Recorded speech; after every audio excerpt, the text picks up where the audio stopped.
But let's start with John Cena versus AJ Styles and what can only be considered a love letter to professional wrestling. John Cena's had many great rivals in the WWE, ladies and gentlemen. John Cena has had a massive rivalry with Edge. He's had a great rivalry with Randy Orton. He had a prolific rivalry with CM Punk. He had a great rivalry with Kevin Owens. John Cena has had great rivals with The Miz, with Daniel Bryan, with Eddie Guerrero, Shawn Michaels, Triple H, you name it. John Cena has had a great rivalry with all of them, but this rivalry with AJ Styles was kind of a turning point in WWE. Remember that era in 2016? WWE was transitioning out of, not having CM Punk for 2 years. John Cena was no longer a full-time professional wrestler. He was kind of dipping his toe into Hollywood. That was the first year John Cena was not a full-time professional wrestler in WWE. Kevin Owens was on the scene. Sami Zayn had just debuted on the main roster from NXT. Cesaro was getting his licks.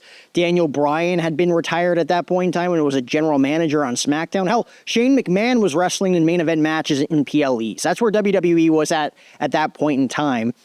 And AJ Styles made his debut as the number 3 entrant into the Royal Rumble match. At that point in time, we knew AJ Styles as the hottest free agent in professional wrestling. Mr. TNA, the face of the Bullet Club in New Japan Pro Wrestling. AJ Styles was the greatest professional wrestler at that point in time that has never stepped foot in a WWE ring.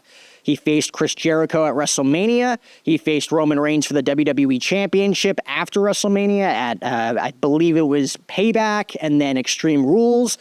And then he was free, and John Cena was also free. John Cena had been hurt that year leading up to WrestleMania 31. I remember he had a moment, obviously, with The Rock and the Wyatts at WrestleMania 32, but he had I think it was a shoulder injury, a labrum injury that kept him out of WrestleMania 32.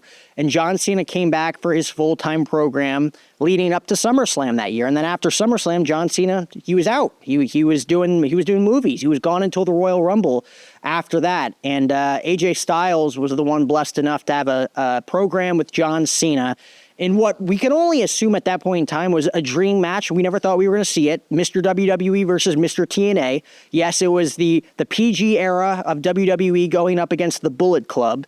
On paper, it was a dream feud that we never thought we would ever see between AJ Styles and John Cena.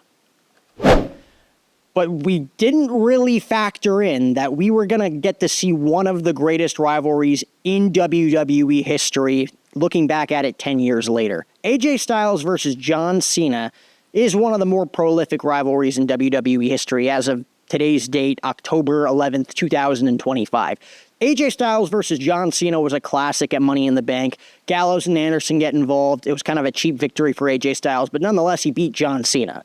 Then they had a 6-man tag team match at Battleground. I believe it was John Cena and Enzo and Cass of all tag teams against the Bullet Club. They just called them the Club at the time. AJ Styles, Luke Gallows, and Carl Anderson.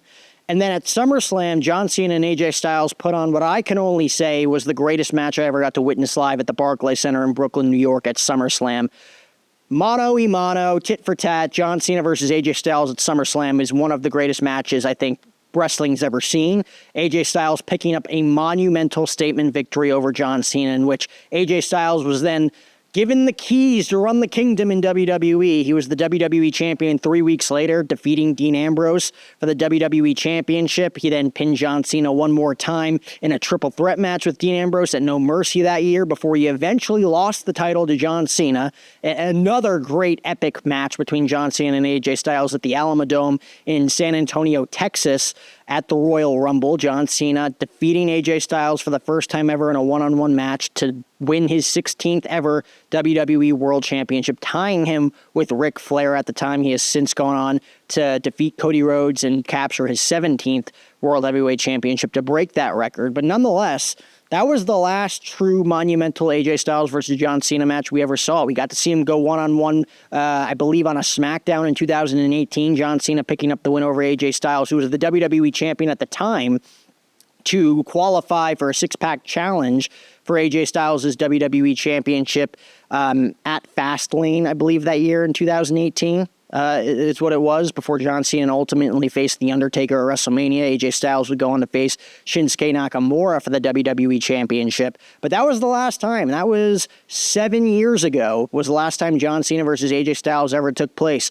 And when John Cena announced his farewell tour at Money in the Bank 2024, well, you had to assume, I mean, we were going to get 30-plus dates of John Cena, right? We were going to get one more full run, January to December in 2025 of John Cena.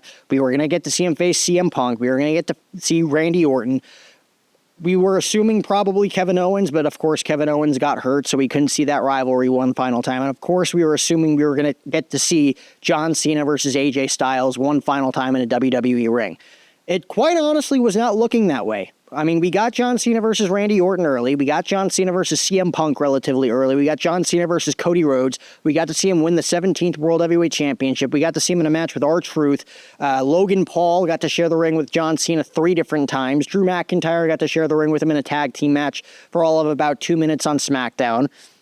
But it didn't look like we were going to get to see John Cena versus AJ Styles. I mean, we got John Cena versus Brock Lesnar one final time. We didn't think we were going to see that. But John Cena versus AJ Styles wasn't on the docket. WWE went out of their way to tell you that, you know, we weren't necessarily going to get it, but that the fans desperately wanted it. So John Cena took to X to say, hey, WWE Universe, are you listening? Paul Levesque, are you listening? Who wants to see Cena versus Styles one final time? Hashtag Cena versus Styles. Paul Levesque puts up the graphic. Done. You got it. Perth, Australia. John Cena versus AJ Styles. One final time with 5 dates remaining for John Cena. Now, did we the fans want this match? Yes. Were we the fans the reason why we saw this match? Not necessarily. I'm still on the fence that WWE was going to book this match no matter what, but they wanted to make the fans feel a little bit more important, to think that we have more of a say than we actually have. I think the R-Truth movement was a more of a WWE thing. I think they really did release R-Truth, but I don't think this was necessarily a situation where the WWE fans spoke and they listened to us. I think John Cena versus AJ Styles was always going to be on the docket for John Cena's farewell tour. How could you not have John Cena versus one of his greatest rivals of the last 10 years, and that being AJ Styles? So let's get into the match. AJ Styles versus John Cena one final time, and this truly is the final John Cena versus AJ Styles match of all time. John Cena is done in December, never coming back. AJ Styles, done in 2026, never coming back. No amount of money is going to bring either one of these two back. We're not going to see them face off at WrestleMania 43 in Riyadh, Saudi Arabia. No amount of money is bringing back John Cena and AJ Styles to wrestle one final time. So this was it. This was the final match between John Cena and AJ Styles in Perth, Australia at Crown Jewel.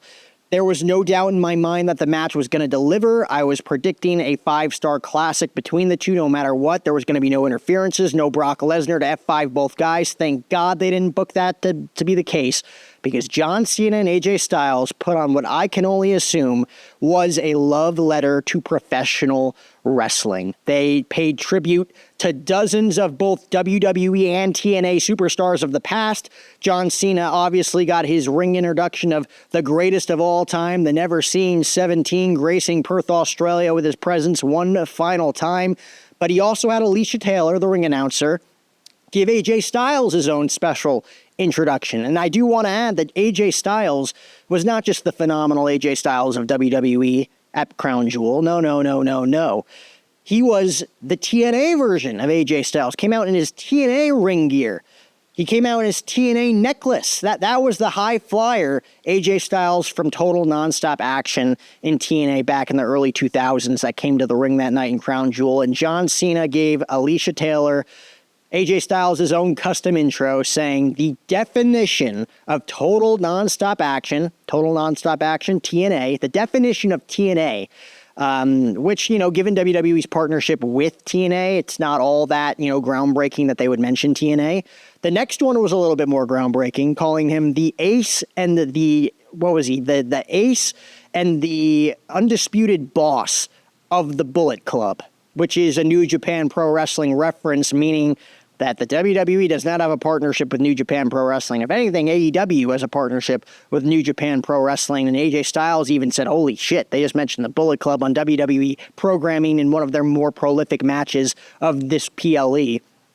The the ace and the bona fide boss of the Bullet Club, the face that runs the place, seeing if he can beat up John Cena one final time, the phenomenal AJ Styles. And after the introductions, which were more than enough, John Cena and AJ Styles delivered what I would consider their greatest match of all time. Definitely the WWE match of the year, if not one of the greatest matches of this decade. It's up there with Roman and Cody Rhodes. It's up there with their previous match at SummerSlam back in 2016. This was one of the greatest wrestling matches that we ever saw. I would compare it to, and this is not a match that maybe is fondly remembered in WWE history, but Randy Orton versus Edge, which was dubbed the greatest wrestling match ever at, I believe it was Payback in 2020 during the COVID pandemic, when all they had were NXT superstars as fans in the arena at the Performance Center at the time. Randy Orton versus Edge, that match had all the makings of a tribute to professional wrestling, right? They used other people's finishers. They used other people's signature maneuvers. We saw a great introduction from, Mean Gene Okerlund and the microphone coming down. Like, it was a tribute to professional wrestling. This match was not only just a tribute to professional wrestling, it was a tribute to superstars that you didn't think that they were in a tribute. It was a match in which John Cena hit an RKO on AJ Styles. He hit Randy Orton's impactful signature DDT. He hit, which I can only say as one of the greatest moments I've ever seen, is him hitting a Sister Abigail on AJ Styles as a tribute to the late, great Bray Wyatt, and then the WWE Universe turning the fireflies on and all the iPhone cameras going on, and John Cena, tearing up in the ring and looking up at the sky to Wyndham Rotunda as a tribute to him. That was incredible. But then on the other side, AJ Styles hitting Sting's patented finishing maneuver, the Scorpion Death Drop. He's hitting Pile Driver DDT as a tribute to Christopher Daniels. He's hitting John Cena in a camel clutch, which is only a tribute to one of TNA's finest, Samoa Joe. I mean, there were a lot of finishers. I mean, the Walls of Jericho from John Cena, and it being referenced by Michael Cole and Wade Barrett, break the walls down. The Walls of Jericho synced in on AJ Styles. There were a lot of cool moments in this match, which ultimately ends with John Cena hitting none other than The Undertaker's Tombstone Pile Driver on AJ Styles to pick up the 1-2-3, and the final match of John Cena versus AJ Styles ends with John Cena picking up his third lifetime victory over AJ Styles to AJ Styles' 2. John Cena with a 3-2 record over AJ Styles to end their illustrious careers facing off against one another. Ends in a handshake, ends in a hug. John Cena put on probably the best match, no, most definitely the best match of his farewell tour to this point, and the greatest match in the history of John Cena versus AJ Styles. What do you guys think of that match? Comment down below. John Cena defeating AJ Styles in their final match. John Cena has 4 dates remaining. Who is he going to face? I hear he's going to face Dominic Mysterio for the Intercontinental Championship. Would love to see it. I hear that he's not going to be in War Games. We could potentially see, I think they're leaning away from John Cena versus Gunther at this point for his final match, and almost leaning more towards John Cena versus Seth frickin' Rollins in John Cena's final match at Saturday night's main event on December 13th. But who knows? We'll get into that more